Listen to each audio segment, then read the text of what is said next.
जय माँ देवी दुर्गा। आप सभी का हमारे YouTube चैनल में बहुत बहुत स्वागत है। एक बार फिर से मैं उपस्थित हो चुकी हूँ एक नए वीडियो के साथ। 17 अक्टूबर 2023 को शारदीय नवरात्र के तीसरे दिन यानी माँ चंद्रघंटा देवी की पूजा आराधना की जाएगी। इस वीडियो के माध्यम से मैं आप सभी को माँ चंद्रघंटा देवी की कथा, पूजा विधि और आरती सुनाऊंगी और यही आशा करती हूँ जो भी भक्त सच्चे मन से माँ चंद्रघंटा देवी की कथा, पूजा विधि और आरती सुनेंगे, माँ चंद्रघंटा देवी उन पर अपनी कृपा दृष्टि जरूर बनाए रखेंगी। तो चलिए बिना किसी देरी के अपने वीडियो को स्टार्ट करते हैं और माँ चंद्रघंटा देवी की पूजा विधि सबसे पहले जानते हैं और उसके बाद मैं आप सभी को कथा सुनाऊंगी। माँ चंद्रघंटा की पूजा करने से आध्यात्मिक शक्ति मिलती है। ब्रह्म मुहूर्त में स्नान आदि से निवृत्त होकर पूजा स्थल पर 5 घी के दीपक जलाएं, सिंदूर, अक्षत, पुष्प अर्पित करें। माँ को दूध से बनी हुई मिठाई का भोग लगाएं। माँ चंद्रघंटा के बीज मंत्र का 11 बार कम से कम जाप करें। माँ का बीज मंत्र है ऐं श्री शक्ते नमः या देवी सर्वभूतेषु माँ चंद्रघंटा रूपेण संस्थिता नमस्तस्यै नमस्तस्यै नमस्तस्यै नमो नमः। इस मंत्र का आप जाप कर सकते हैं कम से कम 11 बार। माता से किसी भी गलती के लिए क्षमा याचना भी जरूर करें। अब हम आप सभी को माँ चंद्रघंटा देवी की महत्व और कथा सुनाना आरंभ करते हैं। तो एक बार प्रेम से बोलिए जय माँ चंद्रघंटा देवी की जय हो। नवरात्रि उपासना में तीसरे दिन दुर्गा जी की तीसरी शक्ति चंद्रघंटा देवी की पूजा की जाती है। इनका स्वरूप शांतिदायक और कल्याणकारी है।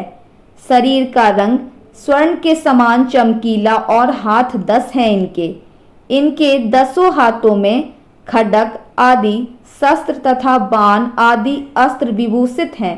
इनका वाहन सिंह है।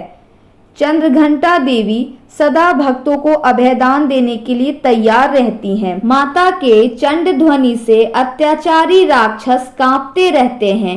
नवरात्र की दुर्गा उपासना में तीसरे दिन की पूजा अत्यधिक महत्व की है।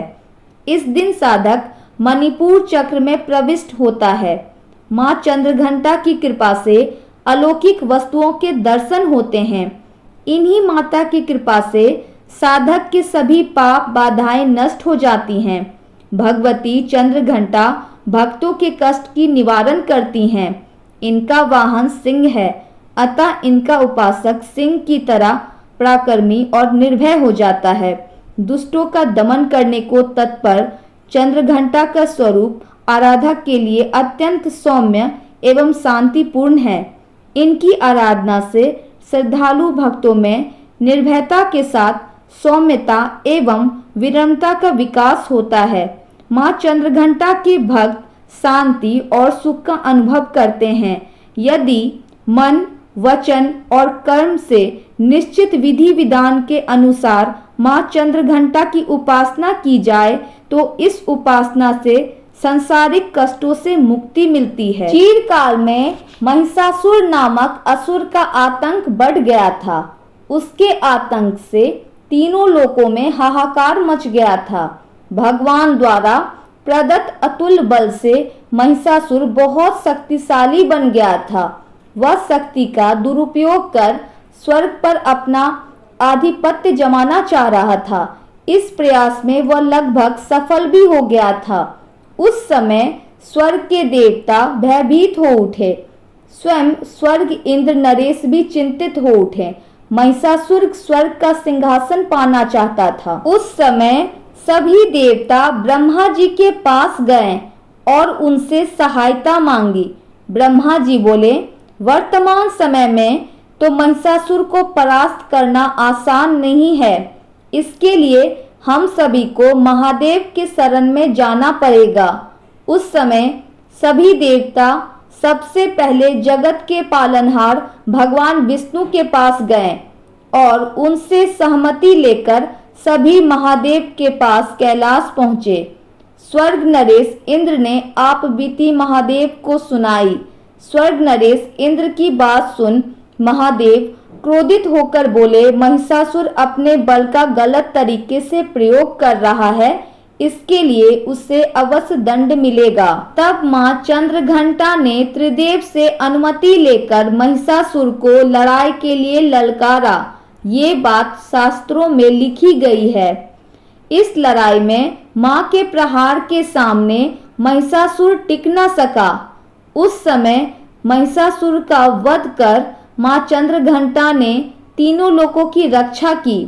तीनों लोकों में मां के जयकारे गूंजने लगे। कालांतर से मां चंद्रघंटा की पूजा उपासना की जाती है। मां अपने भक्तों के सभी दुख हर लेती है, साथ ही सुख, समृद्धि और शांति प्रदान करती है। अतः साधक श्रद्धा भाव से शारदीय नवरात्रि के तीसरे दिन मां चंद्रघंटा की उपासना करते हैं और पूरी भक्ति भाव से पूजा अर्चना करके मां को प्रसन्न करते हैं, जिससे मां प्रसन्न होकर अपने भक्तों की सभी कष्ट को दूर करती हैं और उन पर अपनी कृपा दृष्टि बनाए रखती हैं। कथा समाप्त। परमेश्वरी, मेरे द्वारा रात दिन सहस्त्रों गलती होते हैं, यह मेरी बची है, यूं समझकर मेरे उन सभी गलतियों को तुम कृपा पूर्वक क्षमा करो देवी। परमेश्वरी, मैं आवाहन नहीं जानती, विसर्जन करना नहीं जानती तथा पूजा करने का ढंग भी नहीं जानती। क्षमा करो देवी सुरेश्वरी। मैंने जो मंत्रहीन, क्रियाहीन और भक्तिहीन पूजन किया है वह सब आपकी कृपा से पूर्ण हो। इस समय दया का पात्र हूँ देवी, तुम जैसा चाहो करो देवी। परमेश्वरी, अज्ञान से, भूल से अथवा बुद्धि भ्रांत होने के कारण मैंने जो न्यूनता या अधिकता कर दी हो वह सब क्षमा करो और मुझ पर प्रसन्न हो। सच्चिदानंद स्वरूपा परमेश्वरी, जगन माता कामेश्वरी, तुम प्रेम पूर्वक मेरी यह पूजा स्वीकार करो और मुझ पर प्रसन्न रहो। देवी सुरेश्वरी, तुम प्रेम पूर्वक मेरी यह पूजा स्वीकार करो और मुझ पर प्रसन्न हो। देवी सुरेश्वरी, तुम गोपनीय से भी गोपनीय वस्तु की रक्षा करने वाली हो। मेरे निवेदन किए हुए इस जप को, कथा को ग्रहण करो, तुम्हारी कृपा से मुझे सिद्धि प्राप्त हो। जय माँ देवी दुर्गे। माँ चंद्रघंटा देवी जी की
ओम जय चंद्र घंटा माँ मैया, जय देवी चंद्र घंटा माँ।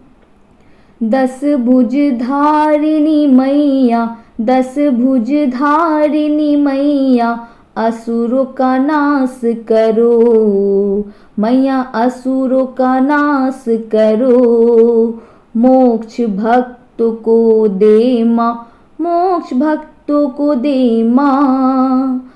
दुख दूर करो मेरी मैया, दुख दूर करो मेरी मैया। ओम जय चंद्र घंटा माँ, मैया जय चंद्र घंटा माँ। खड्ग खपर धारिणी जग जननी है मेरी माँ, जग जननी है मेरी माँ। ओम जय चंद्र घंटा माँ। एक बार प्रेम से बोलिए जय माँ चंद्र घंटा देवी की जय हो, जय माँ देवी दुर्गा भगवती की जय हो। आशा करती हूँ जो भी भक्तजन सच्चे मन से माँ चंद्र घंटा देवी की कथा और आरती सुनेंगे, माँ चंद्र घंटा देवी उन पर अपनी आशीर्वाद और कृपा दृष्टि जरूर बनाए रखेंगी और उनकी जरूर रक्षा करेंगी। तो यही आशा करती हूँ आप लोगों को हमारी ये वीडियो पसंद आई होगी। अगर वीडियो पसंद आए तो लाइक, कमेंट, शेयर, सब्सक्राइब जरूर करें। सच्चे मन से माँ चंद्र घंटा देवी की पूजा आराधना करें। एक बार प्रेम से बोले जय माँ देवी दुर्गा की जय हो।